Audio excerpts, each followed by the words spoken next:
ঢেকিয়াজুলি ৰাজচক্ৰ বিষয়াৰ কাৰ্যালয়ৰ সন্মুখত বৃহস্পতিবাৰে অসম চাহ জনজাতি ছাত্ৰ সন্থা চমুকৈ আটছাৰ উদ্যোগত তীব্ৰ প্ৰতিবাদী কাৰ্যসূচী ৰূপায়ণ কৰে। উল্লেখ্য যে ঢেকিয়াজুলি ৰাজচক্ৰ এলেকাৰ জুটলেণ্ড চাহ বাগিচাৰ 250 বিঘাৰো অধিক ভূমিৰ পৰা 40 বিঘা চাহ খেতি থকা ভূমি বাগিচা কৰ্তৃপক্ষই স্থানীয় ব্যৱসায়ীগৰাকীৰ হাতত বিক্ৰী কৰিব বিচৰাৰ তথ্য পোহৰলৈ আহিছে। ফলত বাগিচাখনত কৰ্মৰত চাহ শ্ৰমিকসকলে নিজৰ কৰ্মস্থল হেৰুৱাবৰ ভয়ত আতংকিত হৈ পৰিছে। ইয়াকে লৈ অসম চাহ জনজাতি ছাত্ৰ সন্থা চমুকৈ আটছাৰ কেন্দ্ৰীয় কাৰ্যনিৰ্বাহক মোহন তাঁতীৰ নেতৃত্বত সংগঠনটোৰ শোণিতপুৰ জিলা সমিতিৰ উদ্যোগত আৰু বৰচলা ঢেকিয়াজুলি তেজপুৰ শাখা সমিতিৰ সহযোগত 2 ঘণ্টীয়া প্ৰতিবাদী কাৰ্যসূচী ৰূপায়ণ কৰে। প্ৰতিবাদকাৰীসকলে বিভিন্ন শ্লোগান দি ঢেকিয়াজুলি চক্ৰ বিষয়াৰ কাৰ্যালয়ৰ সন্মুখত পৰিৱেশ উত্তাল কৰি তোলে।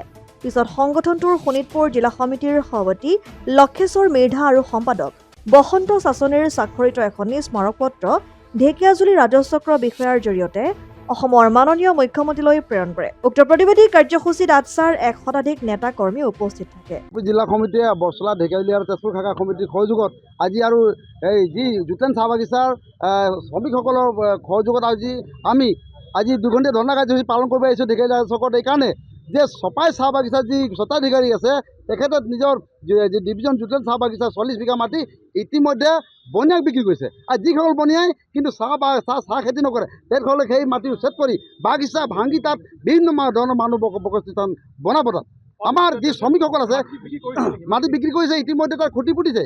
আমি গৈ খুঁটি উঘালি আহিছোঁ তাৰ পৰা, আৰু এটা সকিয় নিদিছোঁ যে যি স্বত্বাধিকাৰী আছে আপোনাৰ মইমতলৈ নচলিব। আজি ৰাজচক্ৰৰ বিষয়াৰ উপস্থিত কাৰ্যালয়ৰ বিভাগীয় বিষয়াৰ উপস্থিতিত গৈ তাত মাটিৰ সীমা সমজি দিয়াটো আজি আমাৰ খুবেই গৰিহণাৰ এটা বিষয়। আজি আমি আশা কৰিছোঁ অসমৰ মুখ্যমন্ত্ৰী ইয়াকে ন্যায় প্ৰদান কৰিব। 35টা শ্ৰমিক পৰিয়াল যি স্থায়ীভাৱে পূৰ্বপুৰুষ ধৰি তাত স্থায়ীভাৱে শ্ৰমিক পৰিয়াল আছে, তেখেতসকলৰ ভৱিষ্যত কিন্তু অন্ধকাৰ। তেখেতসকলে ক'ত যাব? কালি এটা গছ উঘালি দিয়া পিছত তাতে গোটেই 250 বিঘা মাটিৰ যিটো ভূমি আছে, বাগিচা আছে, মেচুক বাগান আছে, গোটেই উঘালি বিক্ৰী কৰিব।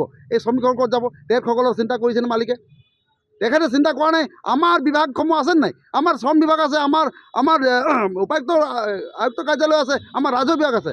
এই শ্ৰম এক্টৰ আইনৰ আধাৰত বাগিচা চলে। কোম্পানী বাগিচাবিলাক শ্ৰম আইনৰ আধাৰত চলে। তাত ভূমি বিক্ৰী কৰিব লগা হ'লে যিখিনি নিয়ম পালন কৰিব লাগে, শ্ৰমিকসকলৰ কাৰণে যিখিনি ন্যায্য প্ৰদান কৰিব লাগে, সেই গোটেই এগ্ৰিমেণ্ট হোৱাৰ পিছত কোনো এটা বাগিচা বিক্ৰী কৰাৰ কথা এটা আহিব পাৰে বিভিন্ন সময়ত। কিন্তু ইয়াত গোটেইখিনি চৰম জলাঞ্জলি দি স্বত্বাধিকাৰী যেনেধৰণৰ কাম কৰিছে আমি অসম চাহ ছাত্ৰ সন্থা শোণিতপুৰ জিলা সমিতি কেতিয়াও মানি নলওঁ আৰু এনে কাৰ্য হ'ব নিদিম। আৰু যিসকল বণিক গোষ্ঠীয়ে তাত যে মাটি ক্ৰয় কৰি তাত দখল কৰিব বিচাৰিছে তেখেতসকলক সকিয়াই দিছোঁ যে অসম চাহ ছাত্ৰ সন্থা থকালৈকে আপোনালোকে কিন্তু এনেধৰণৰ ভূমি বেদখল তাত দখল কৰি আৰু তাত বসতিস্থান বনাব কিন্তু দিয়া নহ'ব।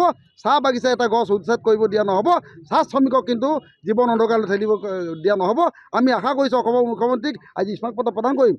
তেখেতে কিন্তু ইয়াত হস্তক্ষেপ প্ৰদান কৰিব লাগিব। আমাৰ ইয়াত থকা স্থানীয় বিধায়ক তথা মন্ত্ৰী মহোদয় আছে, তেখেতেও ইয়াত হস্তক্ষেপ কৰিব লাগিব আৰু শ্ৰমিকসকলক কিন্তু ন্যায় প্ৰদান কৰিব লাগিব। নোহোৱালৈকে আমি কিন্তু শান্ত নাথাকোঁ। ঢেকিয়াজুলিৰ পৰা প্ৰশান্ত বৈশ্যৰ ৰিপৰ্ট, অসম আদিত্য। NKS হুণ্ডাইলৈ স্বাগতম। নৰ্থ ইষ্টৰ প্ৰথম GDSI 2.0 ফিচাৰ্ছ ডিলাৰ হৈছে NKS হুণ্ডাই। অত্যাধুনিক সা সুবিধাৰে তৈয়াৰী মষ্ট আপডেটেড হুণ্ডাই ডিলাৰ এতিয়া ডিব্ৰুগড়ত। আমাৰ NKS হুণ্ডাই ডিলাৰত open sales consulted room, customer ৰুমৰ লগতে পুৰণি গাড়ীৰ এক্সচেঞ্জ ফেচিলিটিও ৰখা হৈছে। ইয়াত চেলছৰ লগতে ছাৰ্ভিচ ছেক্টৰৰ সুন্দৰ সুবিধা আছে। প্ৰয়োজনীয় সকলো এডভান্স টুলছ, হুইল বেলেন্সিং, এলাইনমেণ্টৰ অত্যাধুনিক machine, post hydraulic lift, fully train men পাৱাৰৰ লগতে nitrogen gas filling facility, fully automatic car washer ফেচিলিটিও আছে। লগতে NKS হুণ্ডাই ডিলাৰে কাষ্টমাৰসকলৰ সুবিধাৰ্থে মোবাইল ছাৰ্ভিচ ভেনৰো ব্যৱস্থা ৰাখিছে, য'ত হাইড্ৰলিক লিফ্ট, ৱাশ্বিং facility, wheel balancing, tyre pressure check কৰাৰ লগতে বহুখিনি সুবিধাই উপলব্ধ আছে। NKS হুণ্ডাইলৈ আহক আৰু সুবিধাসমূহ গ্ৰহণ কৰক।